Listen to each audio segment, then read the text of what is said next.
Okay. Experiencing a little bit of computers not wanting to cooperate. There we go. And here we go.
And welcome to an exciting episode of The Energy That Surrounds Us. I'm your host, Michael, and I just want to say for everyone, I hope you had a wonderful Christmas holiday and Happy New Year to everyone coming that's watching the show, or actually, I don't even know why I said coming because I'm like, my brain is skipped ahead. It's already on the holidays. But so Happy New Year to everyone. And with that being said, I am joined today by none other than John Savage of Savage Paranormal. Hello, hello. Thank you for having me. Well, thank you for coming on. And I have to thank Lauren because she was the one who suggested that you would be a great guest. And with that being said, for those who are watching and haven't maybe come across Savage Paranormal or your stuff in the past since you moved, could you give a little background as to what you do and how you got started? Sure. Well, to everyone, my name is John Savage. I was the founder of my first paranormal group, which was called Minnesota Paranormal Investigators, which was founded back in 1990. So almost, 33 years ago.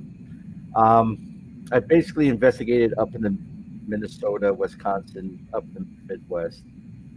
And then I expanded and did some investigations over in England for a couple of years, and also did an investigation in Cyprus over in Paphos. Um, I was there doing investigations, private home investigations, public investigations, up until about 2017, 2018. And then I moved from from Minnesota to Virginia, where I now reside. And I actually live in a place called Fort Monroe, which is the first stone fort in America, and it's one of the most haunted forts in America. Right, and for those who maybe aren't so familiar as well, that's a Revolutionary War fort. So that's Well, this fort actually goes back to the late 1700s. This was actually the first stop of the Jamestown expedition. They actually stopped here at what's called Fort Monroe, also um, Point Comfort. So oh they wow. actually, yeah, so they stopped here. This is where the first African slaves came to America, right outside our door.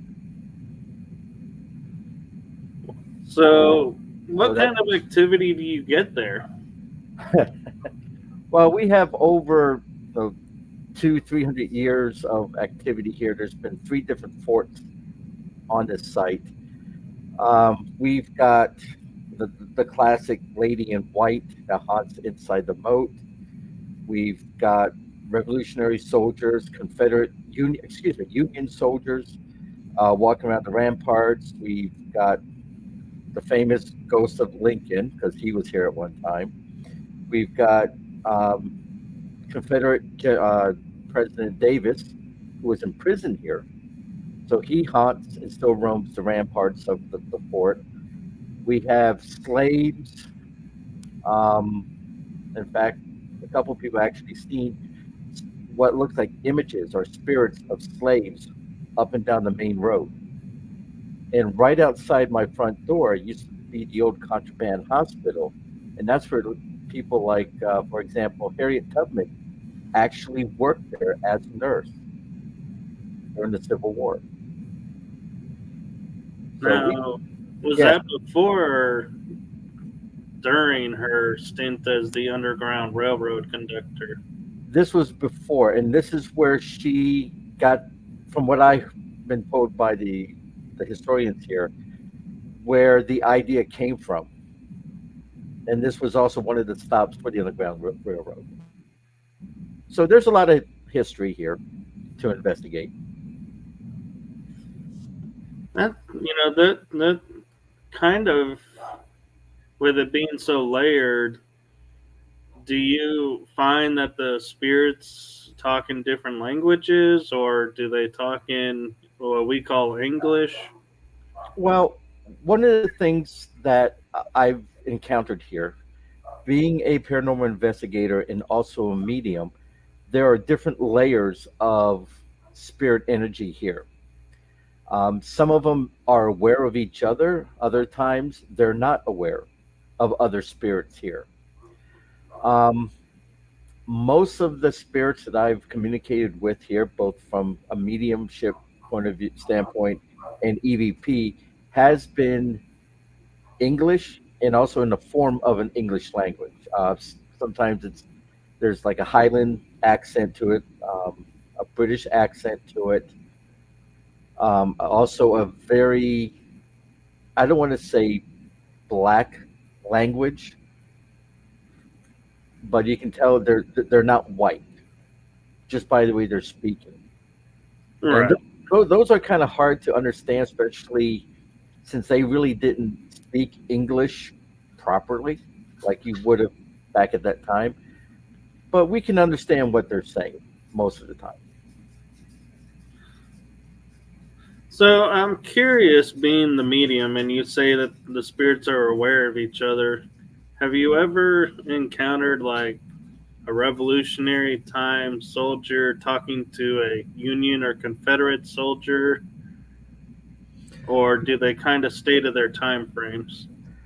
I haven't encountered that here at the fort. Now, the area that I live in is very historically active. We've got the Revolutionary War up in Yorktown, which is only maybe 15 minutes away from where I'm at. You've got um, Civil War battlefields right up the road from where I'm at. There are times where I will capture EVPs at the same location, where it's Civil War and Revolutionary War, but they're not interacting with each other. It's almost like an overlay between the two. Okay, I was just curious because you had mentioned that they're aware, so I was curious if they would Some engage each other. some are aware now. Here at the fort, the spirits from what I'm gathering from the not revolutionary, from the Civil War. So you're looking about 18. Let's actually go pre-Civil War, 1835, 1836, all the way up until the 1900s. It seems like they are aware of each other, and they do acknowledge each other. Some of them do, and I'll give you an example. We have a house here inside the moat, which we will call Quarter 62. Now, the building was built in 18, I get my dates right, 84, I believe, 84, 85. And it was used as an officer's quarters for officers' families. Now, the spirits, and I say that's plural, that haunts there were there at different times. Now, I was able to validate that because I have a list of people who lived in these homes, courtesy of the U.S. government. One is from 1893, and the other one that's aware of the other spirit is from 1942. And when we've done our EVP sessions, I asked the question, are you aware of the female spirit that stays upstairs? And the male's voice saying, yes, she's nice. Now she's been there since the 1800s versus this gentleman from the 40s. So it can happen. Okay. And Flixlove is asking when this happens, is it like frequency bands? It could be. And he also wants to know if you investigate for historical purpose or to clear energetically. When a little bit of both. Most of the times when I'm investigating any location, either be a personal house, private residence, um, land, or in this case, Fort Monroe, I'm doing it from a historical point of view. I want to learn more about that time period. I want to learn about who these people were. What did they see? What was their life like? I'm not here to remove them. Now, if the spirit does say, hey, help me, I'm lost, then we are obligated as mediums to help that person cross over. But if they don't want to leave, we're not going to force them to leave. And I think that's an important distinction to make when investigating is because a lot of people feel like because they can sense the spirit and communicate with the spirit and the spirit says help, that they are obligated to help and remove them, but that may not necessarily be the help they're looking for. Exactly. And that's a big issue in the paranormal, especially with mediumships. People say, well, this spirit is, or this ghost, because there's two different definitions for those, they're asking for help. Well, you need to ask them, what help are they looking for? Just because they're looking for help doesn't mean that they want to be removed. Maybe they're looking for help for a better way to communicate with those who are living in their space. Maybe they're looking for help that they know another spirit that's in that same area that needs guidance. Maybe they're asking for help because they're afraid. They don't know what's going on. They don't want to leave. They don't want to cross over, but they just want to understand what's happening to them. Right. And I know from talking with you on the phone and the way you phrase it is beautiful. And I want everyone that's watching this to hear that there is a distinguished difference between a ghost and a spirit. Right. And would you like to share what you shared Sure. with me? Okay.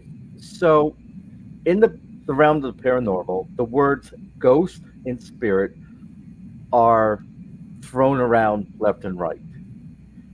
what I tell people is this: a ghost is a person who has passed but has not made that journey or that transition to the other side. A spirit is someone who has passed but under their own free will has returned for whatever reason. It could be because in their mind, the house that they grew up in, that is their heaven. That was a place that brought them happiness and joy. It gave them peace. It reminds them of family and love. So they return to that location. And it doesn't have to be because they died there or there was a murder. They choose to return. Where, like I said, a ghost is someone who has passed but hasn't made that transition to the other side. And one reason for that is because maybe it was a traumatic event, maybe it was unexpected death, and instead of accepting what's going on, they have revert to go home to a safe place. When you're scared, where do you go? You go home or you go to a location that you feel safety in, you feel comfort. And that's usually what happens with a ghost. They go back to that location. So could that be why some locations, like where it's an open field and the homes are gone, that you come across random ghosts or Mhm. spirits, is because they're like, hey, this is my home. But Yeah, even though the home's not there, they still, because of their memory, will see the home, whereas we don't. exactly. Exactly. In fact, I'll give you a prime example. One of the locations that I go to when I'm metal detecting um, was a colonial house back in the 1700s. All that's left is a couple foundation rocks, and that's it. Nothing that would tell you, hey, this was a building at one time. I did a couple EVP sessions at this location, and it this investigation lasted for about 30 days, which is kind of like short for me to do. But anyways, during the investigation, we were getting EVP saying, yes, this is my home. To me, that tells me they see that house as it was, as it is to them, not to what it looks like to us in a physical realm. How they can see it, I don't know. But I think that's really interesting that they can recreate something that's no longer there for us. And that brings up an interesting perspective is when we're at locations and like we see an apparition walk through a wall or floating in air, could it be that they're actually walking on the floor Yep. where it was at their time and the wall wasn't there, and that's why they're able to walk through, is because for them it's an open hallway? Yep. In fact, we had a case back in England where the building used to be an old pub, and the building was at least 240, 250 years old. So it was an old building. It still had timbered frames on it, still had little timber notches on it to hold the wood together. And the pub owner kept saying, we see the spirit. It would come down the stairs and it will go right through where where the bar is, go through the bar itself, and into the wall. And he said, it's a common occurrence. Well, when he was remodeling the place and they tore down this one wall, they found an outline of an old timber door frame, and it was in exactly the same path as this spirit that they saw would walk through into the wall. So yes, in their mind, they see it as it was. So if there was a door there, they're going to walk through the door where a wall is now standing. And that's an important distinction which or thing to note, because in our mind, we're perceiving them phasing through a wall and thinking, wow, this spirit has a lot of energy to be able to phase through a wall. How cool is that? And the fact is, they don't even see there's a wall. And Yeah. that kind of, in a way, makes me think of. I, I usually use movies for references when I'm going to lay out an awkward theory. It's like The Matrix, where they were like, there is no spoon. So it's like them being able to walk through the wall because to them there is no wall. It makes me wonder if we could reach the state of going, you know, I Mhm. see this house around me because I'm told there's a house around me, but in my mind, can I see no house and therefore start to walk through the walls? That's a good question. That's a good question. I mean, for example, I mean, like behind me, I have a door. I don't know if there you go. Right. If I live in this house for in the next 50 years, and I'm going in and out through that door, then all of a sudden, you know, I die, and 100 years later, someone takes over the house and blocks off that door and puts a wall. Well, I'm still going to go through there because I still see a door. And if they can see me as a spirit, they'll see me walking through a wall when there's a really door that I can see. Right. And I'm also curious, and Flixlove has brought up a question Mhm. too. So let me get his question first is when you're doing an EVP session, do you do it with equipment like the radio signals using apps, or do you use your mediumship? I think there's a little bit of both. I don't use apps. I stay away from apps most 99% of the time. Once in a while, if I'm out and about and I want to do a quick EVP session, I'll bring out my phone and use a recorder on it. But most of the time, I have um, just regular digital recorders. I still use a tape recorder once I can find tape. Um, but I also think that mediumship does come into play. And I think what's happening is we are acting as an antenna, and maybe subconsciously, I don't know how this really works, that energy is being transmitted through us onto the recorder itself. That's one possible theory. Um, when I'm doing my EVP sessions, I won't use my mediumship at all because I don't want to taint the audio or the evidence I'm gathering from it. So I'll let the spirit or the ghost, whoever wants to talk through it, and they can hear you. If you're in a place that's haunted and you're like, can you tell me, what color my shoes are? They can hear that, and they might respond to a silly question like that.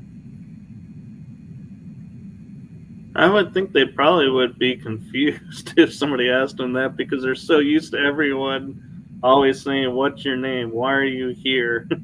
Uh,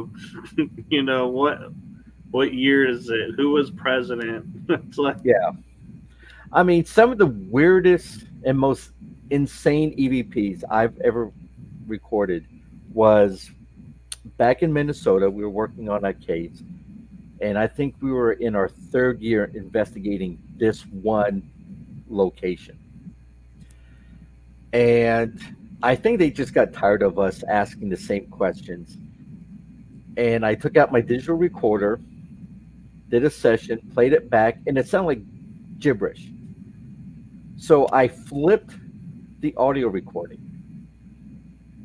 And I still to this day, I don't know how you that this spirit could take digital zeros and ones and flip it, but it said, yes, this house is haunted. Now leave our room to us. so when you say flip the audio, because I know some people are starting to reverse and claim they can hear messages. Are you referring to is that the same as what you're saying? Yeah, Or what you do, I mean, back in the day, um, when I first started, we had tape recorders, we had reel to reel um, audio devices, which were kind of bulky, but they served a purpose doing EVPs. And you could reverse them and listen to it backwards. And you would hear, most of the time you hear gibberish, other times you would hear what sounds like words being said. Now, I could explain how that happens, but on a digital device, which is just, you know, ones and zeros, binary, I don't know how that happened. I don't know how they could talk backwards and have it recorded backwards and then playing it in like Adobe Edition or something, flipping it and hearing it as, clear as day. Another EVP was back in St. Paul. We were doing the Mounds Theater, and we're down in the basement changing room area, and we got a recording of a spirit male saying, "Why do you always look down?" We couldn't understand what he was asking, and we were standing there during an EVP session, and it just dawned on us when we're standing there in the dark, we are actually looking down at our EVP recorders. So the spirit's like, "Why are you looking down?" Oh, they can see us looking down at our hands. They don't understand what we're doing, but they see a group of us doing the same thing, looking down. So that tells me, that's an intelligent thinking. That's an intelligent haunting. exactly, because otherwise, how would they even know?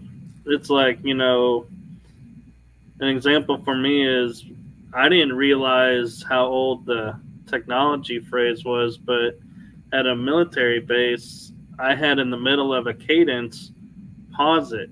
And I'm sitting here thinking, wow, this is really cool that this spirit knows our verbiage for what we use. And somebody goes, you do realize during the Vietnam War, they were doing audio recordings, and so they would know how to say pause. And I was like, Yeah.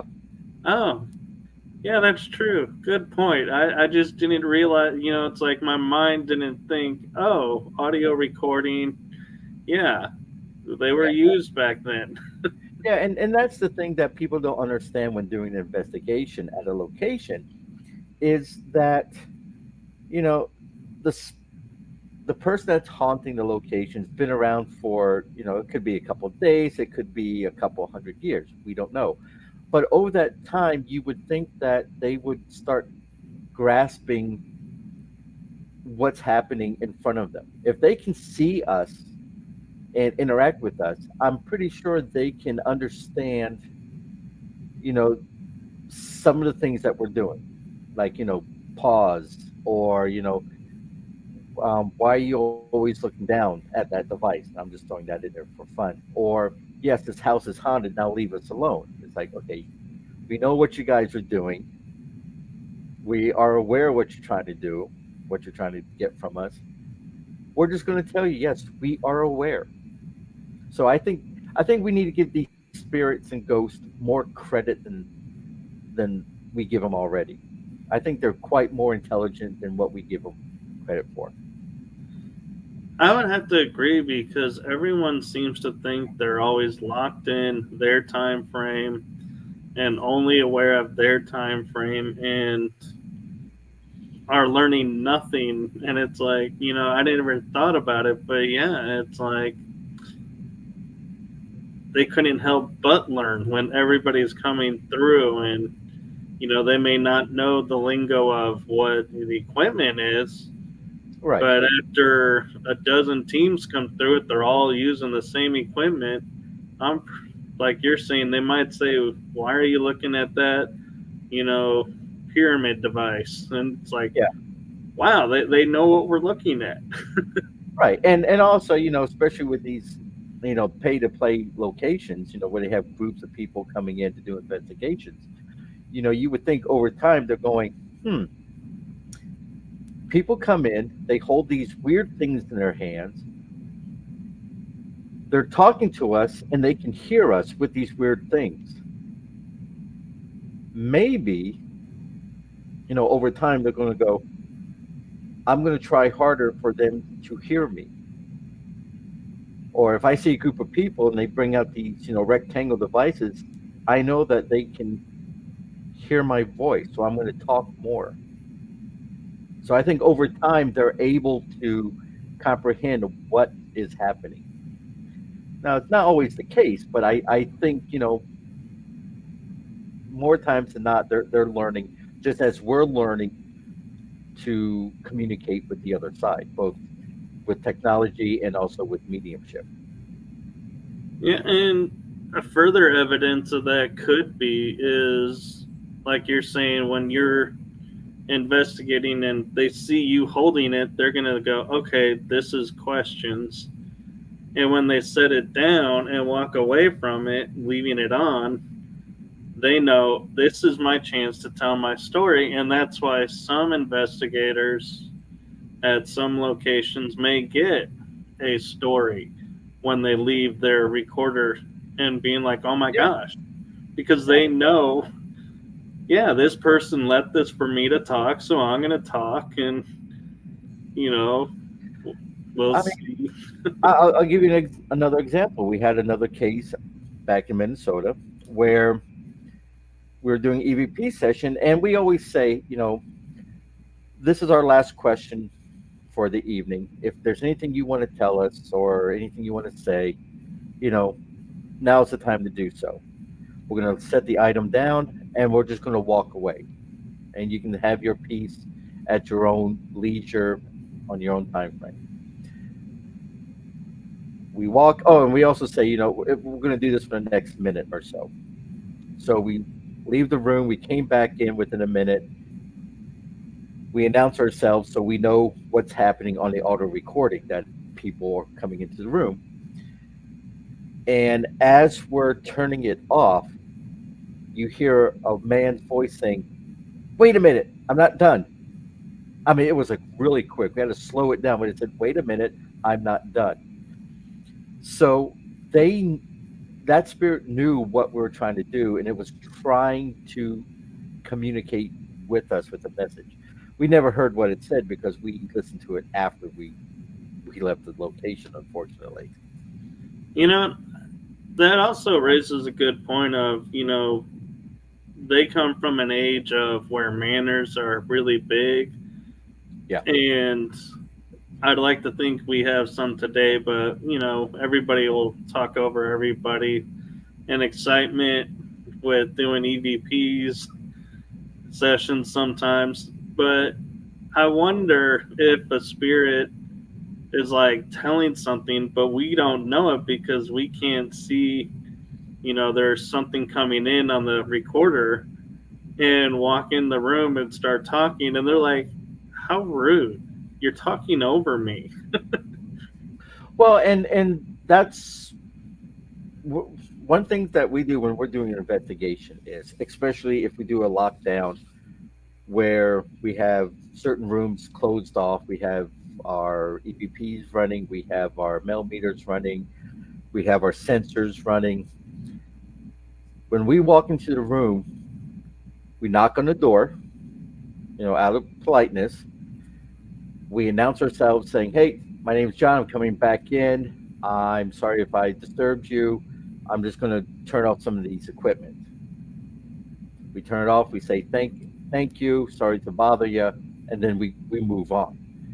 If people did stuff like that, one, it would give the spirit a heads up. Hey, they're about to come in. I better do something or do nothing. And two, it just shows respect for them. Even though we can't physically see them, we're giving them the courtesy of respect ahead of time by being polite, knocking on the door, saying thank you.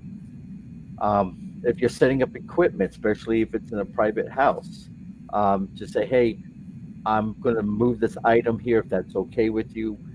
Or if you're doing a EVP session or a evidence gathering session in one room, you can say, "Hey, I'm sorry, there's a lot of people in your bedroom or living room, whatever room it is.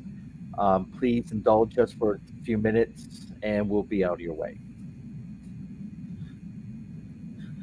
I'm curious your thoughts of like when people have like random devices like on a bed or on a table that all suddenly knocks over and it's like nothing's moved or touched it.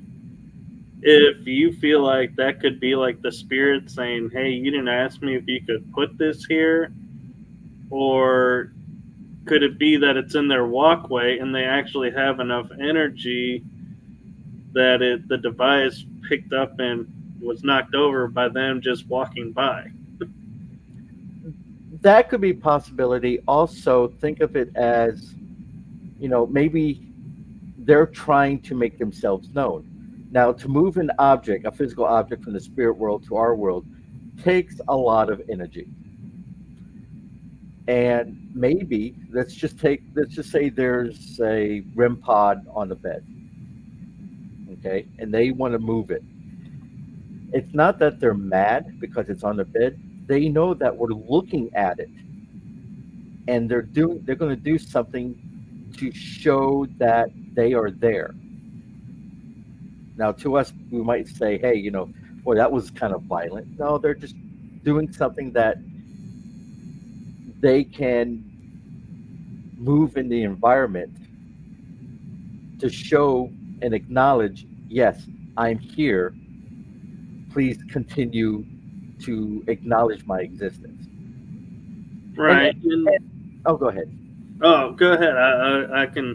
And that's the other issue is we all had heard cases, watched TV shows and stuff where they say, you know, we come into the house and something's been flipped, or we're sitting down watching TV and we hear something being thrown down the stairs. Really weird things. It's not that they are violent. They are trying to get your attention. And think of it as a kid in Kmart, for those who remember Kmart, or Walmart in the toy section during Christmas. You have a child going, "Mom, mom, mom," and the mom ignores the kid. Well, what happens over time? The kid gets louder, more rambunctious, and more of a temper tantrum until the mom acknowledges the kid. Same thing with a haunting. They're trying to get your attention. They can't walk up to you and say, "Hey, hi, I'm here. I'm a ghost." They have to do something to really get you to focus on them. And it's natural for us to be scared. Oh my God, something, a door just slammed.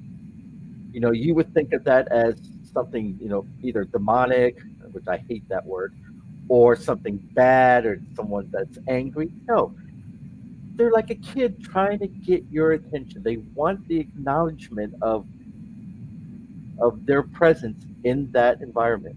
They want you to say, "Oh, there's a spirit here. Hi." Most of the times when you acknowledge the spirit or a ghost, the activity will actually decrease enough where you can manage the haunting yourself versus, bringing in the church and throwing holy water and calling it a demon. That's just going to make them really upset. Right. And what I was gonna say is, as you're talking about that, getting attention is a lot of people feel like when you get scratched because it's three marks that's demonic. And somebody pointed out and goes, when I grab your arm, how many fingers do you, when trying to get your attention, do you feel? And it's like three. And Yep. they go, do you think that could be them trying to say, "Hey, I'm here," but they don't know how much energy it takes to get your attention and may end up accidentally scratching you? And I was like, that's brilliant. I That is never put that together. that person is spot on that. Just because it's a scratch doesn't mean that you are being an attack. It's sometimes, it's like if you shake someone's hand, some people have a very strong shake where they're going to break your fingers. Others have a very timid, weak handshake. Same thing when they're trying to touch you. They're trying to touch you on the shoulder.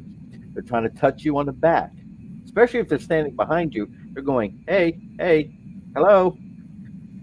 And unfortunately, you get marks and bruises and people freak out.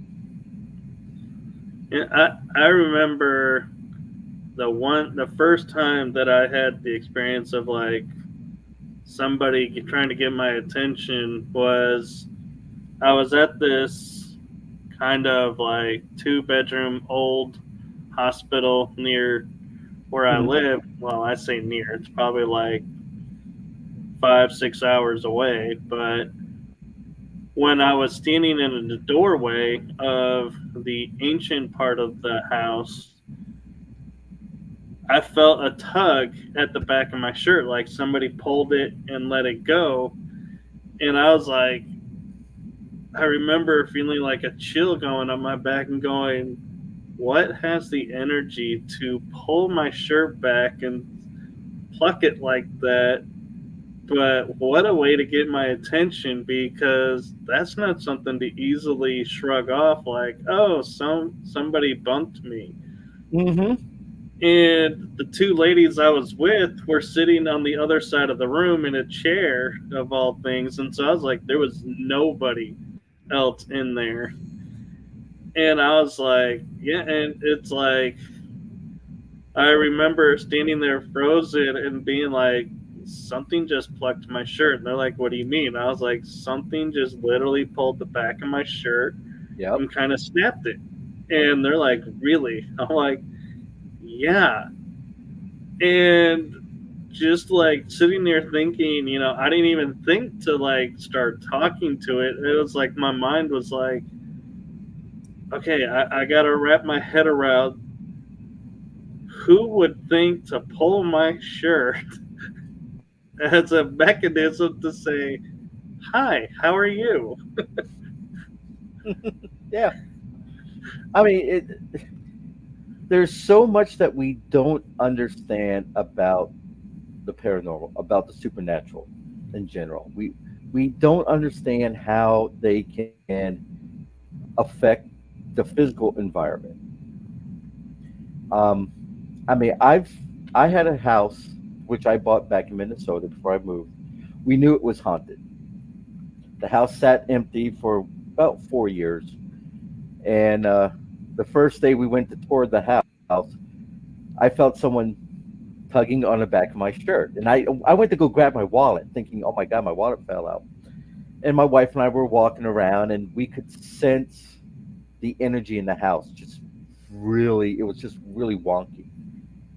And we get upstairs, and two of the bedroom doors closed at the same time, and we looked at each other and went, "We're buying the house." Now, one thing that happened to me in the house, which changed my view of the paranormal, which gave me a better insight on what the clients go through, was we had an entity follow me home back to the house. And it was a child spirit. And it started to do stuff that wasn't the normal events that would happen in the house. I mean, from time to time, we would have chairs moved in our house. We'll have a chair with a gravy boat sitting on top of it. We would have a couch moved from time to time. And we figured that was the previous owners. Um, they were totally fine with us there. There were times where my girls were sick. They were on the second level. Our bedroom was in the first level, and we actually heard Madeline, that was the name of the female wife, yell, "Your child's sick." It's like someone yelled in our ear. But anyways, this child decided to become friends with my son who's autistic. It would throw things at him. It would drag him out of bed. It would tip over his bookcase. Um, So one evening, I decided to see what the connection is between this spirit and my son. So I went upstairs to his room, and he was about 9 years old. And I'm not proud of what I did, but I had to do it. I decided to ride my kid hard. Why is your room a mess? The typical dad and kid. Right. The more he got upset, the activity in the house increased. Not in his room, but downstairs on the main floor. We heard glass being thrown. We heard the oak dining room table, well, not dining room table, it's kind of like a coffee table, flip. And the more upset my son got, the worse it became. So we got my son out of the house. We went downstairs. The kitchen was destroyed. There was flour all over the place. All the drawers were thrown out. The coffee table was flipped over. And written in the bathroom in ketchup, and I've got these on. I got these as photographs. Were the words, "Leave him alone." I was gonna say it sounds like they're protecting him. That's the first time as an investigator I was scared. Not only was I scared at, for the haunting, I was scared for my family because I don't know what to do. I've by then, by this time, I already had 15 years of investigation underneath my belt. I've investigated similar hauntings, but I was never in that haunting, and that made me more aware of what the client goes through. And I think that's what's missing in the paranormal field is that ability to relate to the client of them being terrified. How do you protect yourself, your family, from an entity that can flip a table, that can move chairs around, that can write on walls, move pictures? We had lights going on and off, and it frightened me. It's one thing watching it on video cam at an investigation. It's another thing of it being in your house. So it gave me a good insight on how to be more empathetic towards the clients and towards the spirit themselves. I'm curious, did you ever say to the spirits, hey, look, I was doing an experiment. I really was not upset with my son. I'm sorry that it got to this level. Um, After what happened, after the wife and I kind of recompose ourselves, we decided to attack it in a different way. Explain to the child, you are a spirit child. We need to send you back where you came from, back to your home. If you're going to stay here, you're going to follow rules. And it stayed in the house for another 2.5 years. After a while, it just kind of just went away. But after we set down the ground rules, we never had a problem. We would leave toys out for it. It I mean, I've watched a little remote control car move across the floor. Um, we would leave Legos and find Legos put together in different parts of the room where there shouldn't be kids shouldn't even be in there. So there was an understanding of what we expected the spirit to do, and the main spirits in the house, um, Joseph and the other child was Josephine. They were aware of the spirit because some of the EVP sessions was, why is this kid here? So we think they helped trying to control that kid, but it was really spooky for me to deal with that. And just like what the person just said, your home is your safety spot. It is, but when you have a spirit who's hell bent on getting your attention, it's going to do what it's going to do. Right. Now, normally I just keep the conversation going and everything, but there's something unique that you do that Lauren told me about, and I want to make sure we have time to talk about it.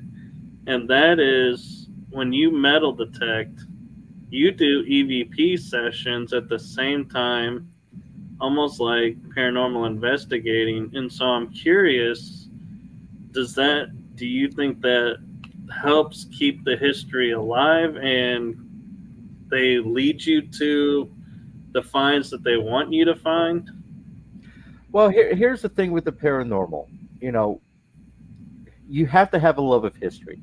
You have to have that passion and understand of history itself. Then you can play in the paranormal. What I'm doing is taking the historical side of the paranormal, combining it with metal detecting in a battlefield. And what I've been doing just in the past couple of months is I'll leave 3 or 4 different recorders along this ridge line in the woods, and I'll just let it go. And the the best 2 EVPs I have so far from metal detecting, one was of a man's voice saying "Get down," because where I was a Confederate line, and about 50 yards away was the Union line, and they were duking it out back and forth. So I think this spirit was telling me, you know, duck. Right. And another one was I had the recorder on my jacket, and you can hear my metal detector going off. You can hear me digging and everything as I'm talking. And then you hear a voice saying, "You found it." And that's when I found one of my mini balls and a 3 ring Gardner bullet drop. So I think they were someone was following me and saw that I found something and went, "Oh, you found it." Not, I don't know if that was theirs or not, but who knows. But Right. I think it's interesting that they're kind of watching, and there are times when, as I'm metal detecting, as I'm walking around, I'll start feeling my pull. I'll open up and go, "Okay, show me. Where do you want me to go?" And sometimes I can hear a voice saying, "Over here." Other times especially in this one battlefield, I'll say, "Is this where the Confederate line ended?" And one time I heard a voice saying, "Yes, you're too far." And so I had to turn around and walk another half mile back in the woods to get back to where I should be. So I think there is a correlation there, which I'm really interested to explore a little bit further this year. And I'm curious too, is like you're saying, with the EVPs, I'm curious with the mediumship, like you're saying, hearing the voices. If you were to step foot on the battlefield and be like, okay, I see you. Do you have something for me to find? And see if using your gifts will lead you right to a find, and you don't even have to turn the metal detector on. That would be interesting. Um, the thing with doing that is I wouldn't know how far down I need to dig. Right. Well, But, that part, yes. yeah, But what I'm meaning is like sweeping along the way, yeah. not turn it on until they say right here, and then you can say, or even ask them how far down. No, I will give that a try. I would, next time I go out, which is probably tomorrow, weather permitting, I'll give that a whirl, see what happens. See, when I'm doing my EVP sessions, when I'm using my mediumship, I'm using the recorders just more of a validation, at least for me when I'm out by myself, so I can say, okay, yes, this is the voice that I'm hearing. This is the tone, the sex of the voice. So I know I'm communicating with the right person. So it's giving me some validations. I'm not using it all the time as, is this place haunted? I'm just trying to Right. hone in skills a little bit more. And it's really neat to give an actual audio voice to what I'm interpreting from a spiritual level. Now, and one thing I want to make clear, because I know, some battlefields are historic sites. You're not metal detecting where you're not permitted, that you have Correct. permission. Correct. That's rule number one for anyone who's going to go out metal detecting. You have to have permission. You got to know your locations, and 99% of the battlefields that are in, especially here in Virginia, are off limits to metal detecting. The spots that I'm metal detecting is off of state-owned land, and it's owned by the local hospital.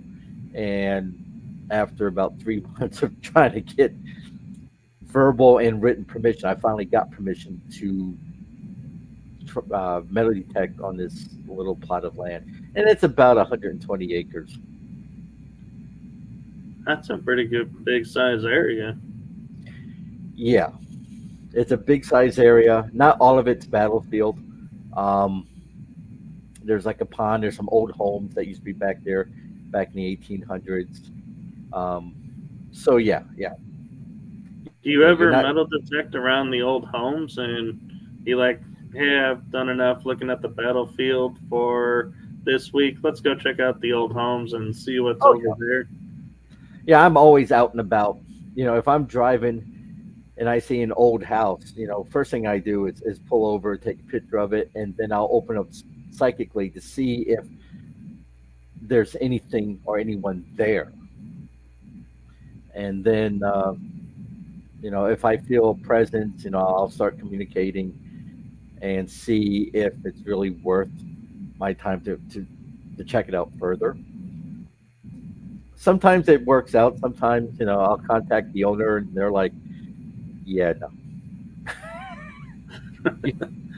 You want to come in and look at the old abandoned house for what reason? Well, I want to see if there's ghost deeds and treasure. They're probably the first one, they're probably laughing at you, and the second one, they're like, only if you give it to me.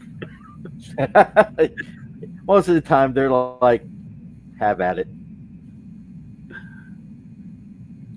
Uh, so Flix Love is asking, in past lives on the battlefield, I was always hungry and wanted to smoke. Maybe you can lure them with food. Well, next month, actually, hold on, February, we are doing an investigation at Pamplin Park, which is up in Richmond, Virginia. This was a battlefield where the Union Army actually broke through Confederate line to get into Richmond. And one of my good friends and investigators, his group's been investigating this area for a while, and there's a lot of activity. So when we go out there in February, one of the things that I'm going to do is when I'm going to have music from the Civil War. Also, I'm thinking about, weather permitting, is having a little campfire with food from that time period. Are you gonna do the outfits too? If I can find them cheaply, yes.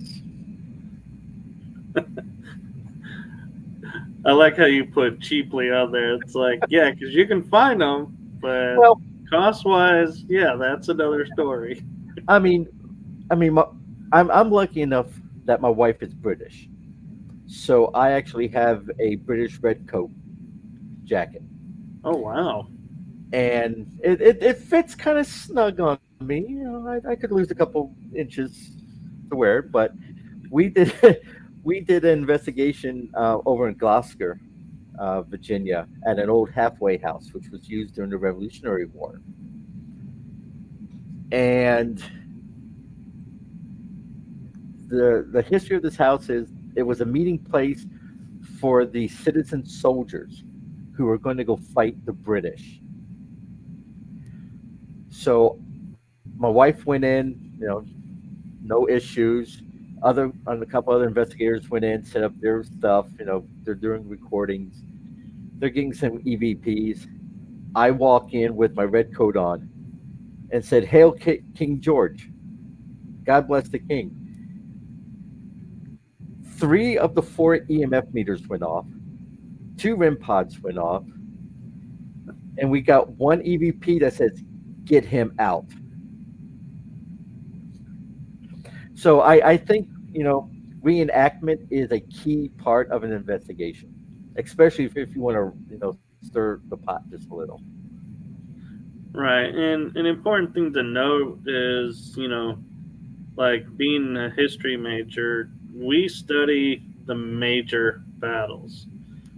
What others call skirmishes, may not make the history books and make, Yeah. the history class. And so it's important to note that even though you're walking, say, in a forest that's down the road from a major battlefield, you quite possibly are on a battle site. It's Oh just yeah. it wasn't enough, and I hate to say it this way, but there wasn't enough activity there or manpower there for the historians to say, okay, we have to make note of this location over here. They're Right. more like, well, that was like a couple, maybe battalions duked it out. We Well, had and, 5 battalions over here. Let's talk about this. right. That's too minor. Right. And that's the thing about anything paranormal is before you jump out in the field, you have to do your research. And it's like, when we're doing an archaeological dig, you have to do a test plot. You have to locate an area first, read up the history that you want to investigate. In this case, let's say, Revolutionary War. All right. You have to look at all the maps. You have to do lots of research and reading and find out, how did this unit move? Did it move up along this road? Where was this road at? Where was this house at? Learn everything you can. Then you get to the spot where you think might be a spot, and you have to do, like a test pit. When we do an archaeology, we do a little 4 by 4 meter square. Where in a paranormal, you get to a location, you want to do maybe a 50-yard radius of an investigation and see what you get. See what's happening in that matrix. Sometimes it's a hit, sometimes it's not.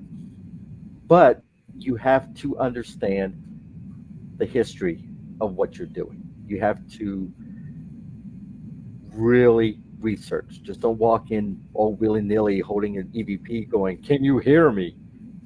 Right.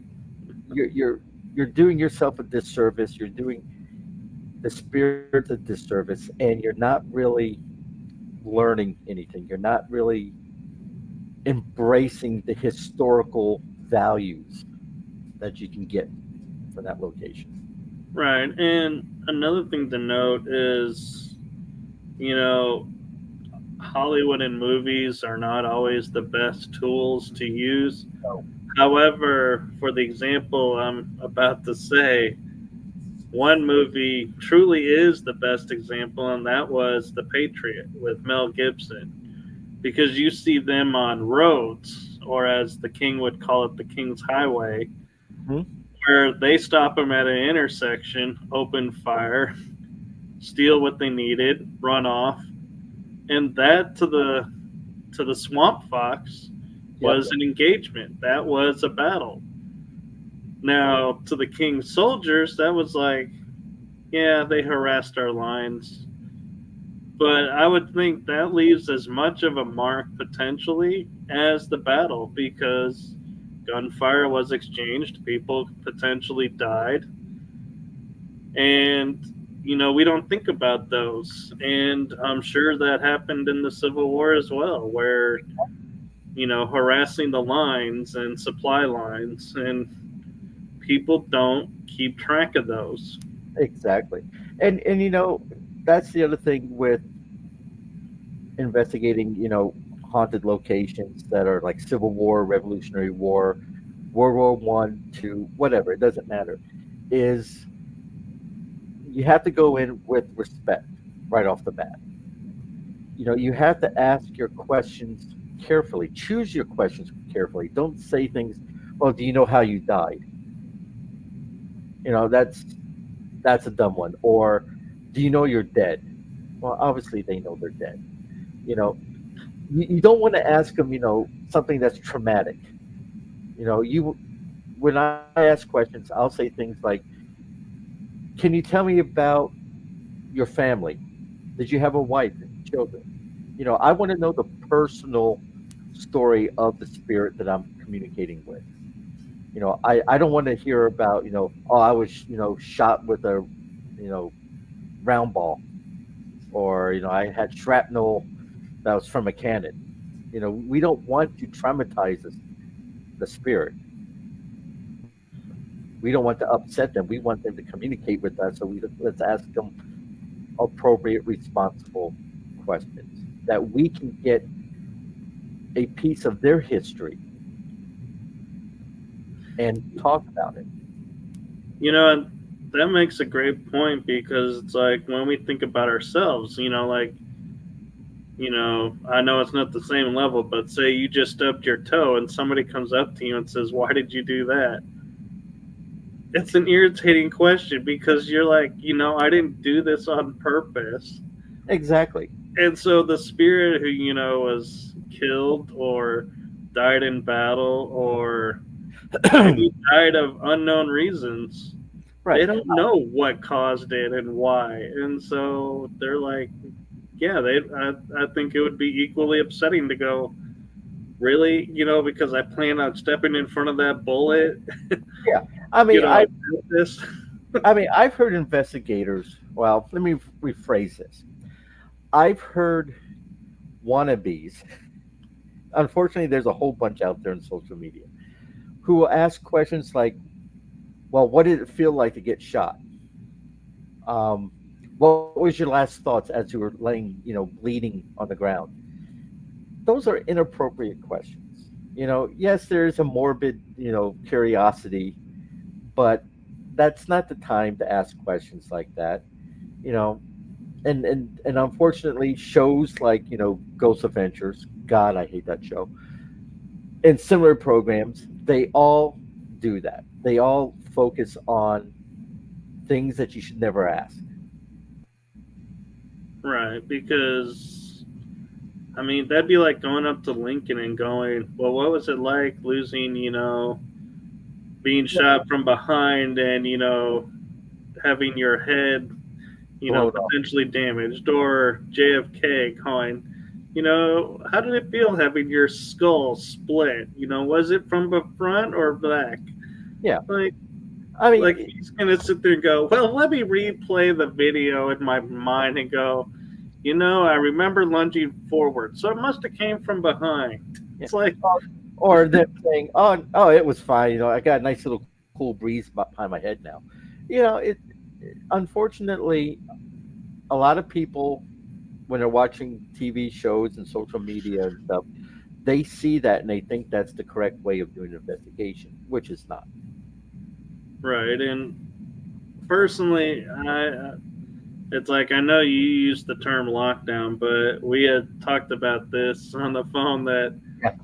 No such. lockdown is not like Ghost Adventures lockdown because one, we were discussing like you got to be able to get out for restrooms, you got to be able to get out and ground, or eat, or get something to drink so you don't dehydrate, and so you can't lock yourself by chain Yeah. actually in a building overnight because it's just for actuality the main reason is it is truly unsafe because if God forbid an earthquake or something happens and the building starts to crumble, you got no means out if you're chained in that building to prove a point. And so, yeah, Well, I mean that, and when you're doing an investigation at a location, and if it's really intense, and it's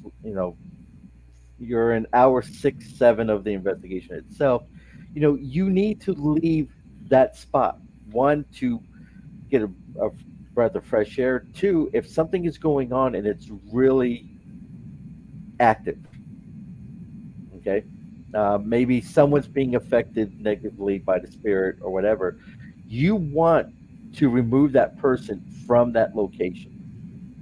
You don't want to keep them in there having this traumatic event. So when someone says, "Oh, we're doing a lockdown," No, the only time you do lockdown is if you're in prison. That's a lockdown. You're not doing a lockdown at a paranormal event, which brings me to a topic that bugs me to high heaven is you have a lot of these locations that are pay to play, which I'm fine. I totally get, some locations need a new roof and they do this to bring revenue in. I totally get that. As a medium, as a light worker, and also as an investigator, we have a duty to help those on the other side. We also have a duty to call out when something immoral is happening. And I'll give you a prime example. We all know Waverly Hills, Right. okay? Nothing against Waverly Hills, but the spirits that are there are traumatized when they were alive. They were mistreated, they were abused, made fun of, what have you. Now, if you look at what's happening now, they are still being made fun of, but it's turned into a paid circus show. Come and pay your money and look at the circus freaks.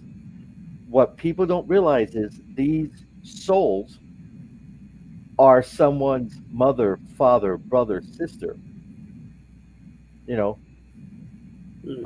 how would you feel if you found out that your great grandmother, who was institutionalized there, is now being made to perform like a circus freak? Yeah, they're not a spectacle. Exactly. And in places like that, I have an issue. And apparently, in their um, agreements that they have, it says that you cannot remove any of the spirits there. I have issues with that. I have issues with any location, private, for business or profit, whatever, saying I can't remove a spirit if they ask for help. It's almost like a sense of paranormal slavery. Right. That's Be- forced labor. exactly. These are, I own this building. I own all the spirits. They are mine. You're going to pay me money to see them, and I own them. And you can't remove them if they ask for help. You know, and an As interesting thing too, though, is hmm? if you did remove them, how would they know? It's not like they can go, "Oh, George, you're up at 3. Yeah, exactly. George, where are you?" Well, Exactly. somebody's gone and removed George. Yeah, what are they going to do? Take you to court? There's not a court in the world that's going to take that seriously.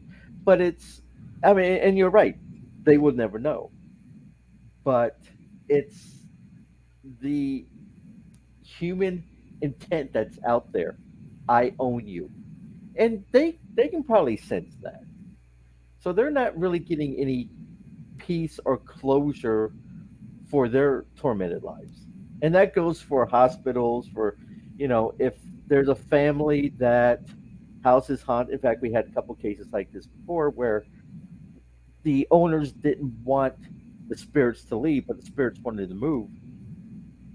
We had to tell the living owners, can't do that. If they want to leave, if they want to be at peace, we have to help them. End of day. You can be mad at me or whatever, but we need to take care of them first. They're not a Well, it's toy. interesting too that they would think they had the power to keep something that is pure energy in one location because they could go wherever they want to go whenever they want to go. And to think that we can tell somebody, "Hey, I know you're a spirit, but you're only allowed to be here on these grounds," it's like, a little bit to me of arrogance of I, how we think we have the power to keep a spirit locked in a location. we have the ability to deny them the help that they need for the benefit of the living, and that's where the issue is. And unfortunately, there's a lot of people out there who look at it as a cash cow. Yeah. Now, John, I gotta ask because you pointed out the door behind you and it was open. Now it's closed. Yeah, And I can't help but think, are spirits messing with the door or is somebody in the house? this that door there leads to my daughter's bedroom, Okay. so she's in there. But I will say this: the unit that we live in, this building was built in 1931. Um, it is haunted.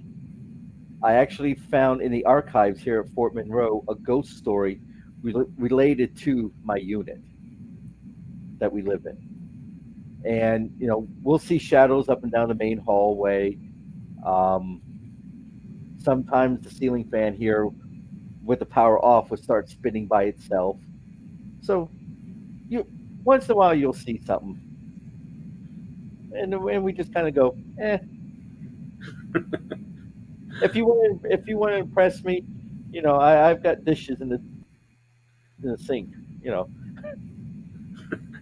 I know that's funny when we say that, God, you're lucky to have spirits around that are helping, but yeah, how can we get them to help with the dishes, mop the floor, clean and up after themselves?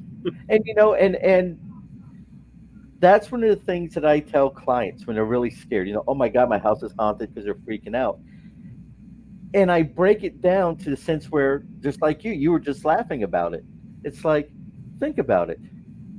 Next time something happens, like a door closes or you see a shadow or what have you, out loud, just say, listen, you can make all this noise, but you can't do the dishes.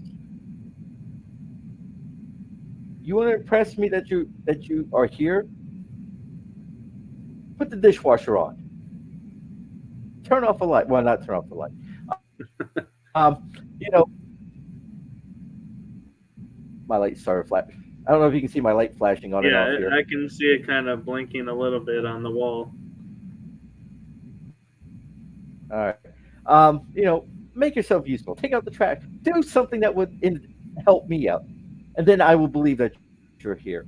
And usually people start laughing and they're like, "Oh yeah, I never thought of it like that." And I tell people, laugh about the haunting. Don't be afraid. Laugh at it. Fear is the biggest negative energy a person can have, and the more fearful you are, the more energy you're expelling, and a spirit or a ghost can use that to a degree to their benefit. Yeah, You know, and don't feed the monster.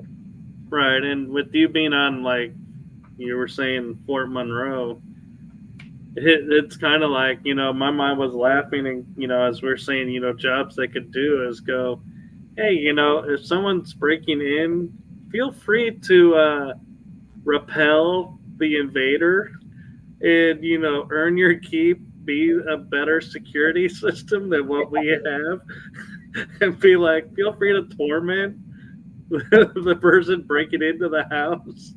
Yeah. Hey, don't worry about the owner with the gun. Worry about the spirit that's going to possess you.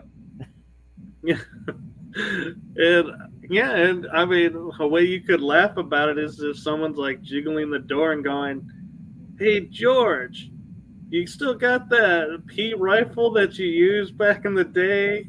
I think there's somebody wanting target practice," and watch everybody be like, "Going, wait a minute, who's George? I don't know of anybody." And a pea Yeah. shooter. Yeah. Yeah.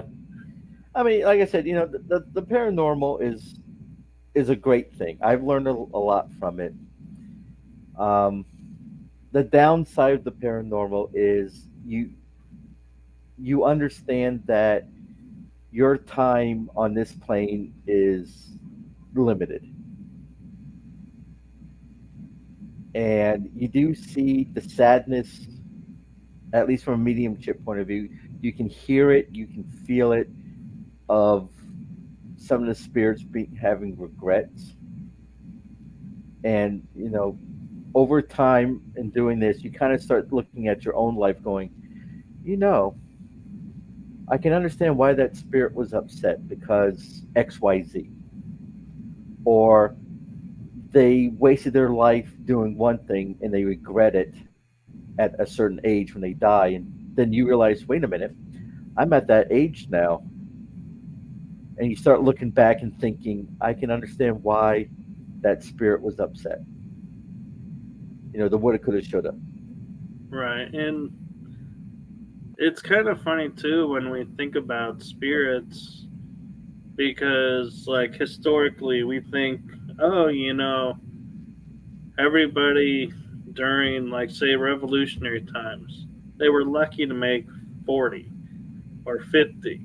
And it's like, and I can't help but think, well, that's, soldiers that we were talking about. And yes, because military engagements back then were more brutal than they are today because Yeah, they were face to face. It wasn't a push a button and so on the other side disappeared, and you don't have to see them lose their eye or lose an arm. It's like you don't see any of that really. right. But at the same time, though, it's like they did live until 60, 70. So some of them, and we have not gotten any longer lifespan today than we did then. Yeah, Although when you read history books, you're like, you hear the verbiage of the day like, oh my god, she's 20, she's an old crone. It's like, no, that is totally out of context yeah. because we're not in that same social system Hmm. that we are today. And so that's the difference. It's not age, and saying, oh, her life was over in 10 years. That's why they called her old crone. It was no. In society, if you're 20 and not married and having kids, Hmm. then you're viewed as no man is going to want you because you've gone too Yeah, far out of the child rearing age. yeah. I mean, one of the things that I find interesting, at least in thought, I haven't applied this yet, is let's take a Civil War battlefield. Okay. You've done your research, you have a location where you're investigating, you got EVPs of a soldier, you know what unit was there. You go through the list at the historical society or the library or online. You find out who died at that particular engagement spot. I think it'd be interesting to find that soldier and backtrack it to where he lived and find out who his spouse was at that location. So let's say, you know, Corporal Smith died here at Williamsburg, May 5th, 1864. He was with the 5th Virginia. He hailed from a little house outside of Suffolk, Virginia. It'd be interesting to find out where that house was, if you even find it now, and find out if he had family. In this case, let's say he did, and go to that spot and see if he's there or if his wife or family is still there, waiting for his return, if he even returned. And then asking them questions like, how did it feel to see your husband, brother, sister, whatever, leave your homestead to fight in a war? Or another question is, were you fighting, or was your husband fighting for independence, or was he fighting for slavery? See, these are the historical questions during an investigation people should think about and ask. You know, not how did you die, did you hang yourself, things like that. Ask them Right. questions that they can relate to, that they have experienced or did experience when they were still alive. Maybe we'll learn something new. Yeah, and history. The beauty of history is it's written by the victors, and Yeah. that's something that they teach when you go to Yep. major in history. Yep. So it's like they have a subcategory of history called the humanities, Yep. and it's the history behind the history, and that is where I found the most interesting information because it's like they take a historical event, but like Mm-hmm. you're saying, they peel it back and say, okay, yes, we had the 100 Years' War. Well, but why were the English coming into France, or why was France wanting to wage war with England? And it's Yep. like a whole nother start of stories and facts start coming up and going, oh, so and so did something to this person. Yep. They rallied the nation. So this war was really in basic fought because one person insulted another person. Yeah. And that's the thing with being a paranormal investigator is you gotta love history. And I tell people, you know, if if you can get an associate's as a historian in history, that will make you so much better to understand what you're dealing with. Because it's not just one little, haunting in a house. There's a whole, subculture of what's going on from that haunting. What was the person thinking? What was their issues that they were having while they were alive? Um, you know, I mean, it's huge, but people don't see it that way anymore. They just want the quick, ooh, show yourself, make yourself known, and scare me. Right. That's, I mean, one place I would love to investigate, but unfortunately, my moral compass will never allow it if it ever became available, is Dachau. Really? Now, I'm lucky enough. I grew up in the military family. I lived in Germany for 6 years. I got to see Auschwitz and Dachau. And from a medium, because I had abilities when I was a kid,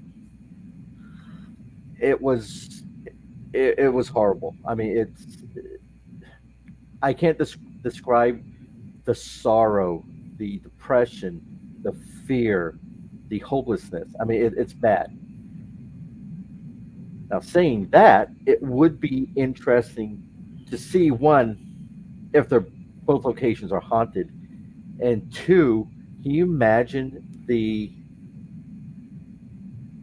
evidence, the EVPs, especially EVPs, that you could gather that would maybe shock the world? I mean, can you imagine getting an EVP from one of the gas chambers and getting a recording, an audio recording of women and children screaming?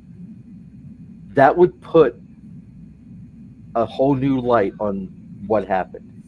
Right. Again, it comes back to the historian point of view on the paranormal.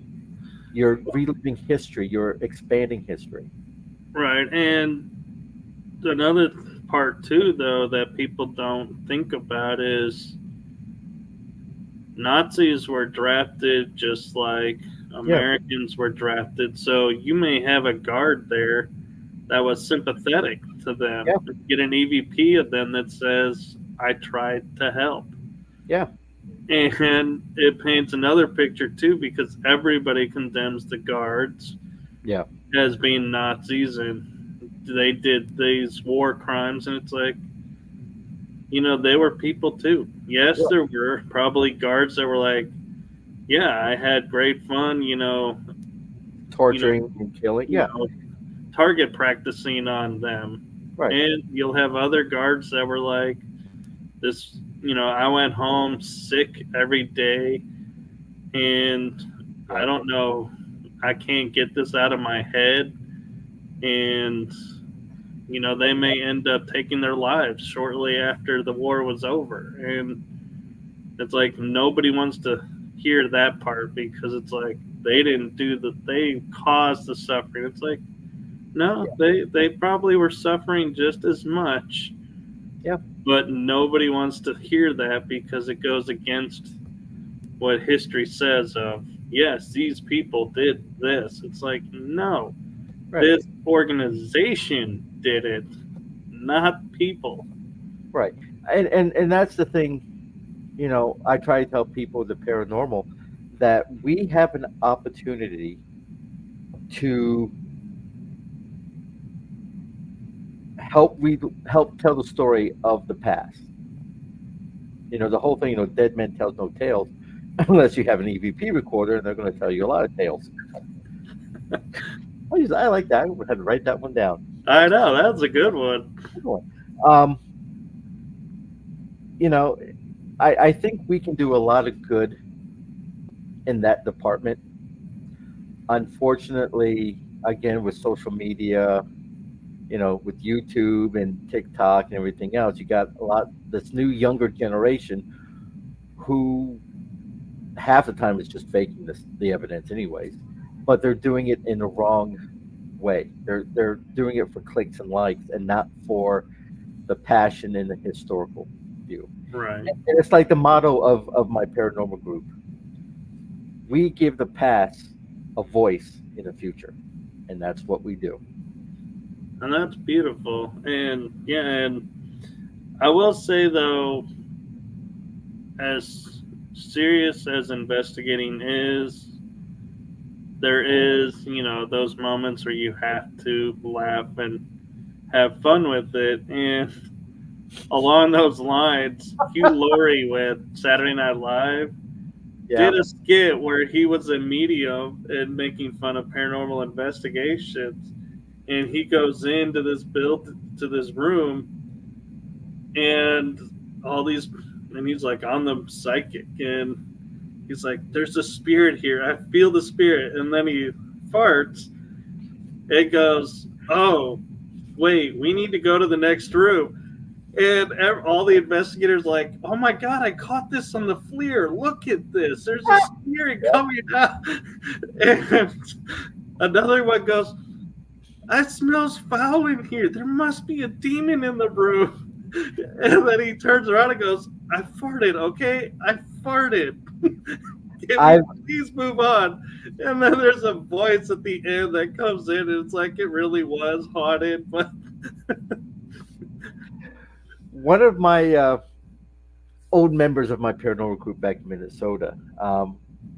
She lived in a house that was haunted, and we were just go down to her house and hang out, and we kind of used it as our laboratory for a while.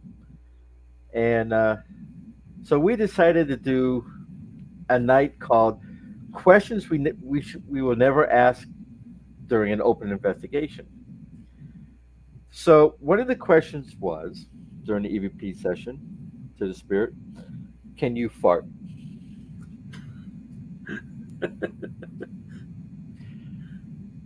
The response we got back was, "Not yet." that's funny. And we just sat there, and it's like, I can't believe we just asked a stupid question. But then again, that's a legit question. Yeah, because we're assuming the smell is perfume or something, and it could be something totally different. Oh yeah, oh yeah. So I mean, sometimes you got to have fun during an investigation. it's not always, serious. You're sitting there, crunching numbers, looking at data, and trying to figure things out.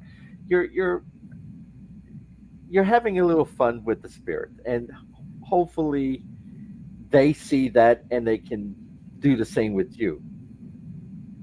You know, Yes, and John, I just realized it's an hour and 35 minutes. wow.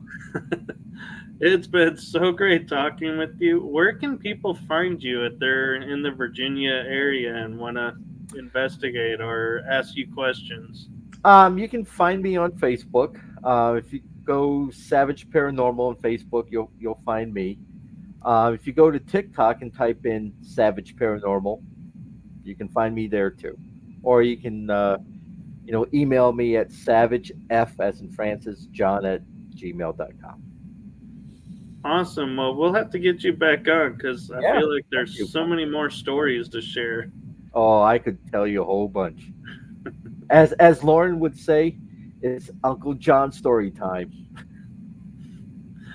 I have to say, I get it. I get the uncle part. It is just like you're sitting there having a conversation with your uncle. Thank you. Like I said, I've got a lot of, you know, 33 years of experience as an investigator. I haven't seen it all, but I've seen enough that I just got to shake my head and go, wow. Well, I'm going to say thank you to John for coming on. Thank you to everyone in the chat room. And wherever you are in the world, make it a blessed day, evening, or afternoon. Had to think for a second what that other time frame was. Peace And and love to Happy New all. Year to everyone. And so have a great night. Right. Night, everybody.